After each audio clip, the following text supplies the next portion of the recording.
Malaria has always been a very serious health threat in India. However, it has progressively declined, and now we do not have so much incidences of malaria as we used to have in the past.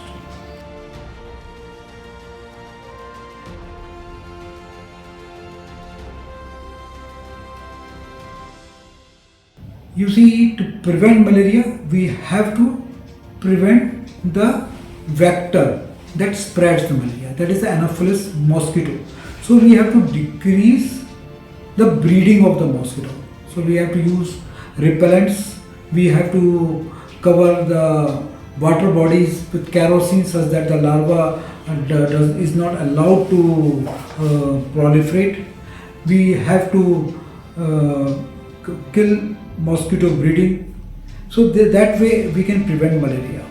As far as prophylaxis, for the people who are traveling to the endemic zone of the malaria, we have some tablets which we can give weekly such that they do not acquire malaria while they are traveling. Similarly, there are various treatments we have got for the malaria. In most common drug that we use is chloroquine, and for the chloroquine resistant malaria that is very endemic in our country, then we have to use other artesunate based treatment. So there we have got different forms of treatment.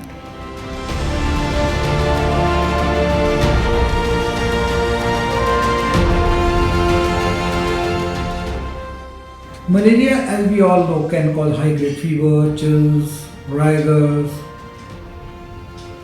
recurrent loose motions, vomiting, etc.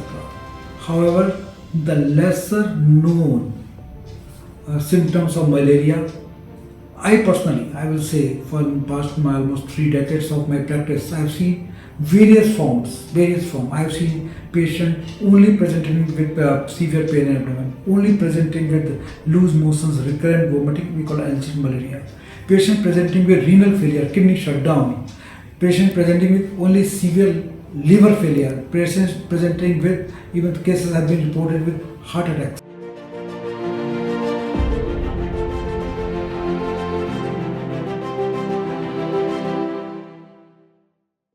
Malaria and dengue, as we all know, that is both are vector-borne diseases. Malaria spreads by the Anopheles mosquito, that usually bites in the night time. You see, and dengue is typically with the Aedes mosquito, that is a daytime mosquito. The symptoms vary. In the dengue, we usually get a very high fever, continuous fever, associated sometimes with rashes, recurrent loose motions, vomiting. These are usual symptoms of the dengue fever. In the malaria, you get intermittent. Sometimes in between the fever, there is no fever in between. The temperature is totally normal. That is intermittent fever. And the liver enzyme gets elevated later. While in the dengue, you may have initial presentation of the high liver enzyme, and platelet counts falls more rapidly in dengue rather than in the malaria. Both you can get. But this is how you can differentiate between them clinically. But sometimes the symptoms are same, as I told you earlier also. In the malaria, you also can have pain abdomen, loose motions, vomiting with high-grade fever. In the dengue also you can get the both. So then the blood test, of course, we have got the different tests. For the malaria, you do for the malaria parasite, you look in the smear, you can go for the antigen test. Similar in the dengue, you can go for the antigen and antibody test, ELISA test, and the PCR test. That's how you can distinguish between them.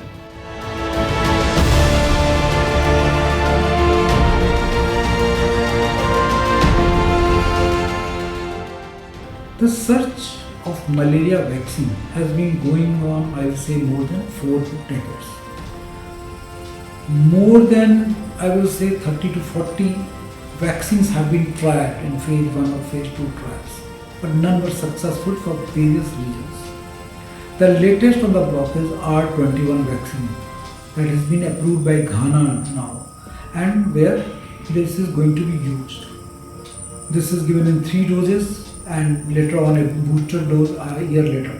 Even our Serum Institute is ready to prepare for it. We do not have any trials so far with R21 vaccine in India. However, this is one of the promising vaccine that we have got. Maybe it will not be effective in the whole population group, but definitely it may be of some help in preventing the malaria.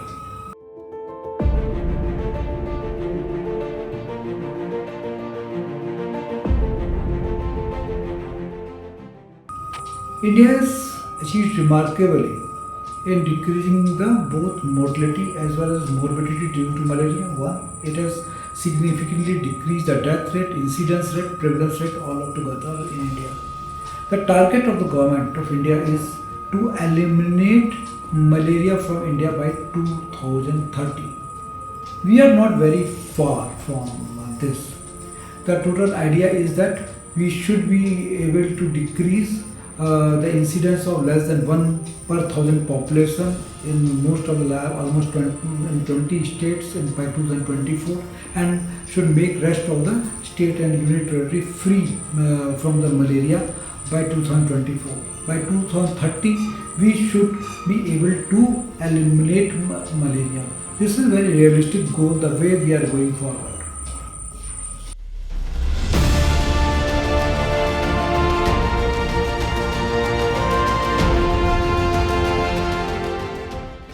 Climate change has really changed the pattern of the diseases all over the world. The rains that used to occur during the monsoon season, now we have got intermittent rains, sometimes even in winter, sometimes even like we witnessed during the peak of the summer, early winter, late winter. So the accumulation of water keeps on going. It is not like previous almost a decade back when we used to have heavy rain during monsoon, and then we knew that we have to act fast on curtailing malaria vectors during this monsoon season, because now it is almost perennial. So this climate change has really impacted the spread of the malaria. The disease has become almost annual. Throughout the year it is prevalent, and it allows the vector to breed throughout the year. So this is something that climate change has played a role in malaria.